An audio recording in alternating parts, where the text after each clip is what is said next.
Hello friends, नमस्कार। स्वागत है आप सभी का SDMM एजुकेशनल सोसाइटी पे। मैं प्रदीप त्रिपाठी आप सभी के लिए बिहार स्पेशल और करंट अफेयर के बहुत सारे अच्छे से सिलेक्टेड क्वेश्चन जो कि मैंने खुद टाइप करवाए हैं कई सारी बुक से सेलेक्ट करके, और ये बीपीएससी में पिछले सालों में पूछे गए प्रश्न हैं। तो लगभग मैं 300 क्वेश्चन आपको देने वाला हूँ बिहार स्पेशल के, और लगभग इतने ही 200-250 क्वेश्चन आपको करंट अफेयर का मैं देने वाला हूँ, जिससे मैं उम्मीद करता हूँ कि आपके सारे क्वेश्चन फंस जाएंगे, क्योंकि ये बीपीएससी में पूछे गए प्रश्न है। फालतू का कबाड़ा नहीं है कि कुछ भी आके यूट्यूब पर लोग पढ़ा दे रहे हैं, वैसी चीज नहीं है। तो प्लीज आप उसको उसी तरह से रिस्पॉन्ड भी करना, है ना। अपनी जिम्मेदारी समझकर इसको जो है बढ़िया से सब्सक्राइब कर लेना, बेल आइकन को दबा देना, और हो सके तो शेयर भी कर देना। प्रमोट करेंगे तो अच्छा लगेगा। तो बताना है आपको, पहला क्वेश्चन आप सभी के सामने है। पूरे विश्वास से आप पढ़िए, कहीं कंटेंट में कोई गड़बड़ी नहीं होगी। ये मैंने अपने सामने बैठ कर टाइप करवाया है, बहुत अच्छा सा कंटेंट है, निश्चिंत होकर पढ़िए ना। नगी नक्की पक्षी अभ्यारण्य आपसे पूछेगा, बताओ कहाँ पे है। नगी नक्की पक्षी अभ्यारण्य कहाँ पे है, बताइए। बांका में, जमुई में, मुंगेर में या नवादा में। तो फ्रेंड्स, इसका जो सही जवाब हो जाएगा ऑप्शन नंबर सी हो जाएगा। ये देखो, नगी ऐसे लग रहा है जैसे नागिन टाइप का लग रहा है, नागी। और नागिन काटती है तो ब्लड अपना जम जाता है, जम जाता मतलब जमुई। सारा ब्लड क्या होगा, जम जाएगा। अगर नागी काट लेगी, नागी काटी तो ब्लड क्या हो जाएगा, जमुई हो जाएगा। भाई आपको ध्यान रखना। क्वेश्चन नंबर 2 है, बिहार का दूसरा सबसे अधिक आबादी वाला जिला। इसको आप रिवीजन कर लेना एक बार अच्छे से, फिर आपको बहुत अच्छे से याद रहेगा ना। छोटा छोटा वीडियो बनाऊंगा ताकि आप आसानी से रिवीजन कर सके ना। बिहार का दूसरा सबसे अधिक आबादी वाला जिला कौन सा है, बताइए। तो पहला तो होता है पटना। पटना तो कैपिटल है, आपको पता है, और भाई राजधानी है, तो सारे लोग भाग भाग के राजधानी जाते हैं, वहां पे भीड़ हो जाती है। तो सबसे ज्यादा आबादी वाला तो पटना हो जाएगा। और ओके, और पूछ रहा कि दूसरा सबसे अधिक आबादी कहाँ पे है, तो दूसरा जो सबसे अधिक आबादी फ्रेंड्स, ये हो जाएगी अपनी पूर्वी चंपारण में। तो अपने प्रश्न का सही जवाब ऑप्शन नंबर फर्स्ट हो जाएगा। अच्छा, एक बात और ध्यान रखना, अगर आपसे पूछता कि बताओ क्षेत्रफल के मामले में दूसरे नंबर पे कौन है, तो यहाँ पे गया हो जाता है। क्षेत्रफल के मामले में अगर आपसे पूछता बताओ क्षेत्रफल के मामले में दूसरे स्पॉट पर, दूसरे रैंक पर कौन आता है, तो कहना गया। और पूछता पहले स्पॉट पे कौन आता है, तो पश्चिमी चंपारण आता है। कौन आता है, पश्चिमी चंपारण। आप ध्यान रखना, पश्चिमी चंपारण जो है वो नंबर 1 पर आता है क्षेत्रफल के मामले में। और जो पश्चिमी चंपारण है फ्रेंड, ये भी ध्यान रखना कि सबसे उत्तरी जिला है। बिहार का सबसे उत्तरी जिला कौन है, पश्चिमी चंपारण। और ये जो है क्षेत्रफल के मामले में सबसे ज्यादा है, और पॉपुलेशन के मामले में नंबर 1 पे पटना आता है, दूसरे नंबर पे पूर्वी चंपारण आता है। किसमें, यहाँ पे बात कर रहे हैं किसकी, आबादी की बात कर रहा है। तो आबादी में नंबर 1 पर पटना है, दूसरे नंबर पे पूर्वी चंपारण, और क्षेत्रफल में नंबर 1 पर कौन है, पश्चिमी चंपारण है, जो ये सबसे ऊपर वाला है, और दूसरे नंबर पे कौन है, गया है। आई होप आपको क्लियर हुई होगी बात मैं क्या बोल रहा हूँ, है ना। और मैं अभी फिर से आपका रिवीजन करवाता रहूंगा, बाकी आप भी रिवीजन कर लेना अच्छे से। क्वेश्चन नंबर 3 लिखा है, अशोक कालीन लौरिया नंदनगढ़ स्तंभ कहाँ स्थित, आपको बताना है। अशोक कालीन लौरिया लौरिया नंदनगढ़ स्तंभ कहाँ पे है, पूर्वी चंपारण, पटना, पश्चिमी चंपारण या गया। बताएंगे इसका सही जवाब क्या हो जाएगा। तो इसका फ्रेंड्स जो सही जवाब हो जाएगा वो हो जाएगा पश्चिमी चंपारण।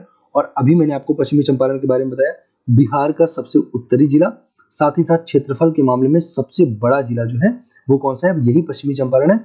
और क्षेत्रफल के मामले में दूसरे नंबर पे कौन आता है, गया आता है। हाँ, दोनों को आप बिल्कुल साथ साथ याद रखना।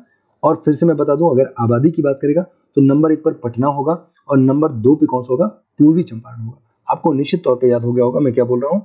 अगला क्वेश्चन है, देखिए यूट्यूब पर क्या होता है ना, जब आप पढ़ा रहे हो ना, कोई आपके सामने है नहीं, बस आप अकेले से बोल रहे हो, तो आपको समझ में आया कि नहीं आया, इसके लिए मुझे थोड़ा ज्यादा मुश्किल लगता है ना। सामने बैठे हो तो पूछ लेते आ गया आपके, तो हाँ आ गया, तो बहुत आसान हो जाता है काम, है ना। तो बाय द वे, मैं कोशिश कर रहा हूँ कि आपको समझ में आए, निश्चित तौर पर आ रहा होगा। भारतीय रेलवे का सबसे पुराना वर्कशॉप, है ना। भारतीय रेलवे का ये वर्कशॉप क्या होता है, वर्कशॉप एक तरह से सर्विस सेंटर होता है। जैसे हम लोग अपनी बाइक का सर्विस करवाते हैं ना, तो सर्विस सेंटर पे ले जाते हैं, इसी तरह से अपनी रेलवेज का भी सर्विस करवाना पड़ता है। तो वर्कशॉप मतलब एक तरह का सर्विस सेंटर होता है, एक तरह से hi tech service centre, hi tech service centre आप बोल सकते हो इसको। पूछ रहा है कि भारतीय रेलवे का सबसे पुराना वर्कशॉप जमालपुर कहाँ है, इसका नाम क्या है, जमालपुर। कहाँ पे बताएं, मुंगेर में, सिवान में, अररिया में या गोपालगंज में। गोपालगंज के बारे में जरा ध्यान रखना, यहाँ का जो सेक्स रेशियो है सबसे बेस्ट है। बिहार का जो, बिहार में ये अपने उत्तर प्रदेश के साथ सीमा लगाता है। तो अगर बात करें सेक्स रेशियो की, तो सबसे बढ़िया सेक्स रेशियो कहाँ का बताओ, सबसे बढ़िया सेक्स रेशियो कहाँ का हो जाएगा, ये हो जाएगा फ्रेंड्स अपने गोपालगंज का हो जाएगा। बिहार के कौन से जिले में सबसे ज्यादा लड़कियां रहती हैं, तो यहाँ पे ध्यान रखना कि भाई गोपालगंज में जो है सबसे ज्यादा लड़कियां हैं लड़कों की तुलना में ना, 1021 लड़कियां हैं, 1021 लड़कियां, आपको ये बात ध्यान रखनी है। ओके फ्रेंड्स, आपको बात समझ में आ गई ना, मैं क्या बोल रहा हूँ कि अगर पूछे वो बताओ कि बिहार के किस जिले का सेक्स रेशियो सबसे बढ़िया, तो कह देना गोपालगंज का। कितना है, 1021 है। और अगर पूछ दे बताओ सबसे बुरा हाल किसका है, तो कह देना सबसे बुरा हाल तो भाई इस मुंगेर का है, मुंगेर का। और मुंगेर में कितना है, तो 876, एकदम क्रम से ही, कोई दिक्कत नहीं है, 876 घटते हुए क्रम में आपको लिखना है, कोई समस्या नहीं है ना। तो मुंगेर की हो जाएगी 876। सबसे सेक्स रेशियो के मामले में सबसे पीछे मुंगेर है, सबसे बढ़िया गोपालगंज, ये बात हो गई। लेकिन आपसे पूछा रेलवे का सबसे पुराना वर्कशॉप कहाँ पे है, ये पूछ रहा था क्वेश्चन, तो रेलवे वाला पूछा था, जरा बता दो रेलवे का वर्कशॉप कहाँ पे हो जाएगा। तो रेलवे का वर्कशॉप आपको बिल्कुल याद रखना है, ये भी कहाँ पे हो जाएगा, जहाँ पे सेक्स रेशियो सबसे खराब है वहीं पे रेलवे का वर्कशॉप है ना।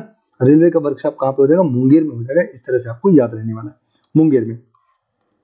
नेक्स्ट है, क्योंकि भारत का सबसे पुराना है तो इंपॉर्टेंट है। नेक्स्ट है 5वां क्वेश्चन, भारत के प्रथम राष्ट्रपति डॉक्टर राजेंद्र प्रसाद का जन्म किस जिले में हुआ था, सिवान में, भोजपुर में, गोपालगंज में या सारण में। तो फ्रेंड्स शिव जी की कृपा से सिवान में हुआ था, शिव जी की कृपा से सिवान में, आप ऐसे याद कर लो, सिवान में हुआ था। शिव जी भारत के राष्ट्रपति हैं भाई, कितने इंपॉर्टेंट है ना डॉक्टर राजेंद्र प्रसाद, इनको बिहार का गांधी भी कहा जाता है। और इनका जन्म फ्रेंड्स कहाँ होगा, सिवान में होगा, आपको बिल्कुल याद रखना है। शिव जी की कृपा से सिवान में, सिवान में कौन आन गए, कौन आन पड़े, कौन आन पड़े, अपने डॉक्टर राजेंद्र प्रसाद जी सिवान में आ गए, आपको ध्यान रखना, सिवान याद रहेगा, बिल्कुल याद रहेगा। अगला है ब्रह्मपुर। ब्रह्मपुर धाम आपको बताना कि बिहार के कौन से जिले में आता है ब्रह्मपुर। तो ब्रह्मपुर आपको याद रखना भाई बक्सर में आता है, कहाँ पे आता है, ब्रह्मपुर बक्सर, एकदम आसानी से रट लो इसको, ब्रह्मपुर बक्सर, ब्रह्मपुर बक्सर, ब्रह्मपुर बक्सर, रट्टा मान लो, कोई समस्या नहीं होनी चाहिए ना, ब्रह्मपुर बक्सर। अगला क्वेश्चन देखेंगे, अब तेजी से पढ़ना है हम लोगों को, बिल्कुल टाइम नहीं गंवाना है, एकदम पास में एग्जाम आ गया है। अगला बताना बौंसी मेला, बौंसी मेला कहाँ पे लगता है फ्रेंड्स, आपको बताना बौंसी मेला कहाँ लगता है, बांका में, बक्सर में, गया में या पटना में। तो बौंसी मेला आपको बताना, देखो बड़ा आसान है, दोनों, दो अक्षर का नाम बौंसी है और दो अक्षर का नाम बांका है ना, क्या है, बौंसी बांका, बौंसी बांका है ना। तो बिल्कुल आपका देखना बौंसी बांका, रट्टा मार सकते हो, कोई समस्या नहीं है। बौंसी कहाँ पे हो जाएगा, बौंसी बांका में हो जाएगा। बौंसी मेला कहाँ लगेगा, बांका में, बौंसी बांका, ऐसे रट्टा मारना है ना। और अभी ऊपर कौन सा रट्टा मारे थे, ऊपर का क्या मारे थे, ब्रह्मपुर बक्सर, बौंसी बांका है ना, बौंसी बांका हो जाएगा, ठीक है जी। अगला क्वेश्चन है, क्वेश्चन नंबर 8 लिखा आप सभी के सामने, सिखों के 10वें गुरु गुरु गोविंद सिंह का जन्म कहाँ हुआ था। तो देखिए इनका जन्म जो है 1666 में हुआ था, 1666 में हुआ था। कितना आसान है याद करना, एक लिख दो, उसके बाद 3 बार 6 लिख दो। इसी वर्ष में इनका जन्म हुआ था, और कहाँ हुआ था, बिहार की राजधानी जो पटना है वहीं पे 10वें गुरु गुरु गोविंद सिंह जी का जन्म हुआ था। और फ्रेंड्स आपको याद रखना, अगर पूछे बताओ जो पहले गुरु थे कौन थे, तो वो नानक जी थे। कौन थे, नानक जी, गुरु नानक जी पहले थे, और उनका हुआ था 1469 में। कहाँ पे हुआ था, पाकिस्तान के तलवंडी में हुआ था, 1469 में हुआ था फ्रेंड्स, आपको ध्यान रखना। पाकिस्तान के तलवंडी में जो पहले गुरु थे गुरु नानक जी, उनका जन्म 1469 में पाकिस्तान के तलवंडी में हुआ था। ओके, लरकाना भी वहां पे लिखते हैं कि पाकिस्तान के तलवंडी के लरकाना में हुआ था ना। अगला क्वेश्चन 9th नंबर, अरे समझ गए ना क्वेश्चन क्या था, भूल गए क्या। तो अपना क्वेश्चन था सिखों के 10वें गुरु का जन्म कहाँ हुआ, तो कह देना पटना में हुआ। 10वें गुरु का जन्म कहाँ हुआ, पटना में, क्योंकि बिहार स्पेशल है तो काफी इंपॉर्टेंट हो जाता है। अगला क्वेश्चन है, सर्वाधिक अनुसूचित जाति जनसंख्या और प्रतिशत, है ना, जनसंख्या और प्रतिशत दोनों की बात हो रही है, वाला जिला कौन सा, मतलब हम एससी की बात करें, एससी की पॉपुलेशन में भी ज्यादा हो और इसके परसेंटेज में भी ज्यादा हो, मतलब जनसंख्या आबादी भी, नंबर भी ज्यादा हो, परसेंटेज भी ज्यादा हो। आपको बताना कौन सा जिला है, पटना, किशनगंज, गया या पश्चिमी चंपारण, मतलब एससी की आबादी के मामले में कौन सा जिला टॉप पर आता है। तो इसका सही जवाब हो जाएगा ऑप्शन नंबर बी, गया हो जाएगा। गया में सबसे ज्यादा एससी की आबादी, आपको ध्यान रखना, बिहार के गया में परसेंटेज में भी ज्यादा है और जनसंख्या में भी ज्यादा, मतलब नंबर की अगर बात करें वहां पे भी टॉप पर आएगा गया, और प्रतिशत के मामले में भी एससी का परसेंटेज भी सबसे ज्यादा कहाँ पे है, गया डिस्ट्रिक्ट में हो जाएगा। और गया के बारे में मैंने आपको बताया था, दूसरा सबसे ज्यादा क्षेत्रफल की अगर बात करेंगे तो आप कहना गया का क्षेत्रफल सेकंड नंबर पे, दूसरा सबसे ज्यादा, पहला है पश्चिमी चंपारण का, दूसरे नंबर पे आता है गया, है ना। याद हो गया आपको, याद तो होना ही पड़ेगा, इतने बार रिवीजन करवाऊंगा, याद तो आपको हो ही जाएगा। चलिए अगला क्वेश्चन देखेंगे, आपको बताना लीची की भूमि, भाई साहब ये तो बहुत इंपॉर्टेंट, कतई जहर क्वेश्चन, एकदम इंपॉर्टेंट है, आपको याद रखना है। लीची की भूमि बोलते हैं मुजफ्फरपुर को, अगर आपको नहीं पता तो रट लीजिए, लीची की भूमि किसको बोलते हैं, मुजफ्फरपुर को बोलते हैं, मुजफ्फरपुर। आपने सुना होगा, काफी ये न्यूज में भी था, जब लीची खा के बहुत सारे बच्चों की डेथ हो गई थी, तो यहाँ पे लोगों ने बताया, डॉक्टर्स ने बताया था कि खाली पेट, भूखे पेट में लीची नहीं खाई जाती है। मुजफ्फरपुर आपको ध्यान रखना है, लीची की भूमि हो जाएगा मुजफ्फरपुर, ठीक है जी। मुझे वैसे मुंह से ही तो लीची खाओगे, मुंह से तो मुजफ्फरपुर हो जाएगा, है कि नहीं। चलिए कमॉन, अगला क्वेश्चन देखेंगे, यहाँ पे लिखा है कुशेश्वर मंदिर, है ना। नेक्स्ट क्वेश्चन आप सभी के सामने लिखा है, यहाँ पे लिखा कुशेश्वर मंदिर, क्या लिखा भाई, कुशेश्वर, कुशेश्वर मंदिर किस जिले में आता है। बताएंगे मधुबनी में, समस्तीपुर में, सहरसा में या दरभंगा में। तो कुशेश्वर की बात करें तो आपको देखो कैसे ट्रिक से याद रखना है। यहाँ पे आ गया स्वर। स्वर का मतलब है पूरे सुर में हम लोग गाते हैं। जब किसी के दर पे जाते हैं, किसी भगवान जी के दर पे जाते हैं, तो हम बड़े स्वर में गाते हैं, अच्छे अच्छे स्वर में गाते हैं। कहते हैं हे भगवान जी मेरी मनोकामना पूरी कर दो, हे भगवान जी आए हैं तेरे दर पे सवाली बनके, तो मेरी मनोकामना पूरी कर दो। पूरे स्वर में गाते हैं हम लोग। कहाँ पे? जब किसी के दर पे जाते हैं, मतलब दरभंगा। आपको याद आ जाएगा, अच्छा भाई कुशेश्वर मंदिर कहाँ पे? दरभंगा में। तो दर से आपको तुरंत याद आ जाएगा कि हमने दर की बात की थी, आपको बिल्कुल याद आने वाला है ना। चलिए अगला क्वेश्चन फ्रेंड्स लिखा है 12 नंबर कि प्रसिद्ध बौद्ध गुरु, एक्चुअली बौद्ध भिक्षु होते हैं, प्रसिद्ध बौद्ध भिक्षु सारिपुत्र का जन्म किस जिले में हुआ था? आपको बताना सारिपुत्र का जन्म, प्रसिद्ध बिहार स्पेशल के लिए अच्छा क्वेश्चन है। सारिपुत्र का जन्म कहाँ पे होगा? तो इसका फ्रेंड्स सही जवाब हो जाएगा अपना जो है, बताएंगे क्या हो जाएगा, नालंदा हो जाएगा। क्या हो जाएगा? नालंदा। आप सोचो सारिपुत्र, ये भाई बौद्ध भिक्षु है ना, ये तो अमीर आदमी होंगे। अब टीचर हैं तो अमीर होंगे ना, बौद्ध भिक्षु हैं। और ये क्या करेंगे, अपने सारे पुत्र को कहाँ पढ़ने भेजेंगे? नालंदा में पढ़ने भेजेंगे, नालंदा में पढ़ने भेजेंगे अपने सारे पुत्र को। ऐसा ट्रिक से याद रखना, कहाँ भेजेंगे पढ़ने? नालंदा में भेजेंगे, नालंदा। हाँ, नालंदा में कौन भेजेगा भाई? अपने सारे पुत्रों को। कोई बौद्ध गुरु थे, उन्होंने अपने सारे पुत्रों को कहाँ भेजा था? नालंदा में भेजा था। आपको याद आ जाएगा ना। हाँ, या फिर ऐसे भी याद कर लो कि कोई बौद्ध गुरु थे, उनके बहुत सारे लड़के हो गए, बहुत सारे पुत्र हो गए, बहुत सारे पुत्र हो गए, तो उन्होंने उठा के सबको नाले में डाल दिया। इतने सारे पुत्र हो गए, वो बेचारे उब गए, तो सब सारे पुत्रों को उठा के कहाँ पे डाल दिया बता दो? नाले में डाल दिया। बुरा न मानना भाई, कोई नालंदा वाला होगा ना, ठीक है। बस मैं आपको याद करवाने के लिए सब काम कर रहा हूँ ना। अगला क्वेश्चन देखेंगे। नेक्स्ट क्वेश्चन लिखा है फ्रेंड्स 13 नंबर क्वेश्चन लिखा है विक्रमशिला विश्वविद्यालय के अवशेष किस जिले में मिले? अब बताओ भाई, विक्रमशिला, देखो कैसे याद करोगे, विक्रमशिला विश्वविद्यालय के अवशेष किस जिले में मिले?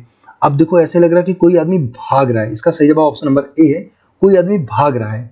और ये आदमी भागल, इतना जोर से भागल, इतना जोर से भागल कि इसके पैर में कोई शिला लड़ गई, कोई शिला लड़ गई। हाँ, विक्रमशिला, शिला मतलब तो पत्थर होती है। तो कोई आदमी भागल, कोई आदमी जब भागल तो उसके पैर में क्या लड़ गई बताओ? शिला लड़ गई।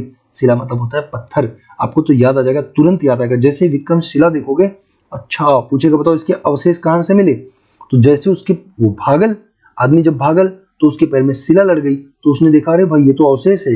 किसका अवशेष है? ये तो विक्रमशिला का अवशेष है। ऐसे उसको तुरंत याद आ जाएगा कि भाई ये तो विक्रमशिला का अवशेष था, भागलपुर से मिलता है। क्वेश्चन नंबर नेक्स्ट है, जैन धर्म के 24वें तीर्थंकर भगवान महावीर का जन्म वैशाली में किस स्थान पे हुआ था? आपको बताना है वैशाली में किस स्थान पे हुआ था। आपको सबको पता होगा कि कुंड ग्राम में होता है। कहाँ पे होता है?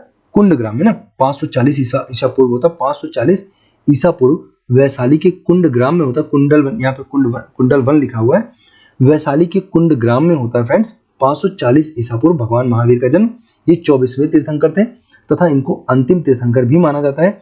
भगवान महावीर को जैन धर्म का वास्तविक संस्थापक भी माना जाता है ना। भगवान महावीर को क्या मानते हैं? जैन धर्म का वास्तविक संस्थापक भी माना जाता है, आपको ध्यान रखना है। और इन्होंने 5वां महाव्रत जो था ब्रह्मचर्य, तो जैन धर्म में 5वां महाव्रत ब्रह्मचर्य कौन जोड़ा था? भगवान महावीर ने ही जोड़ा था। ये चीज भी आपको ध्यान रखनी है। और भगवान महावीर को जैन धर्म का वास्तविक संस्थापक माना जाता है। रज्जुपालिका नदी के किनारे इनको ज्ञान की प्राप्ति हुई थी, रज्जुपालिका नदी के किनारे, है ना। और अगर बात करें तो फ्रेंड्स इनकी मृत्यु कब होती है? तो 468 में होती है ना, 468 बीसी में, मतलब ईसा पूर्व में जो है इनकी मृत्यु होती है। 468, 468 ईसा पूर्व में इनकी मृत्यु होती है, आपको ध्यान रखना है। और मृत्यु पूछेगा बताओ मृत्यु कहाँ पे होती है? तो पावापुरी में होती है। कहाँ पे होती है? कहीं पे लिखा है क्या? नहीं लिखा है, पावापुरी, है ना। इनकी मृत्यु कहाँ पे होगी? पावापुरी में होगी। और पावापुरी की बात करें तो ये जो है राजगीर में हो जाएगा, राजगीर, है ना, राजगीर, ठीक। तो राजगीर, ये आप बोलोगे कि पावापुरी राजगीर में इनकी क्या होती है फ्रेंड्स? मृत्यु होती है। आप याद कर लो कि इन्होंने पौवा पी लिया होगा, पौवा, है ना, पौवा, पावा मतलब पौवा, और पौवा मार लिया होगा, पौवा मार के इनकी मृत्यु हो गई होगी। कोई बुरा ना मानना, मुझे किसी प्रकार की एंटीपैथी नहीं महावीर जी से, तो बस मैं आपको याद करवाने के लिए बता रहा हूँ। 540 में इनका जन्म होता है और 468 में इनकी मृत्यु होती है। दोनों बातें ध्यान रखना, कुंड ग्राम में, वैशाली के कुंड ग्राम में जन्म, और पावापुरी राजगृह में क्या होती है? इनकी राजगीर या राजगृह में इनकी मृत्यु हो जाती है। जैन धर्म के वास्तविक संस्थापक, अंतिम या 24वें तीर्थंकर बोलते हैं महावीर स्वामी को ना। अगला क्वेश्चन फ्रेंड्स आप सभी के सामने है, 15वां क्वेश्चन, लकर शाह की मजार। आपको बताना है कि भाई बता दो लकर शाह की मजार कहाँ पे है? मधुबनी में, बक्सर में, सारण या भोजपुर में? लकर शाह की मजार कहाँ है बताएं? लकर शाह की मजार कहाँ पे हो जाएगा भाई? लकर शाह की मजार यह है, अगर आपको किसी की मजार पे जाना हो ना, किसी भगवान की मजार पे जाना हो, लकड़साह की मजार पे अगर आपको जाना हो ना तो आप भोर में जाना, भोर में, एकदम भोर में उठना। कब उठना? एकदम भोर में, मतलब अर्ली मॉर्निंग में आपको उठना है, एकदम अर्ली मॉर्निंग में उठना है।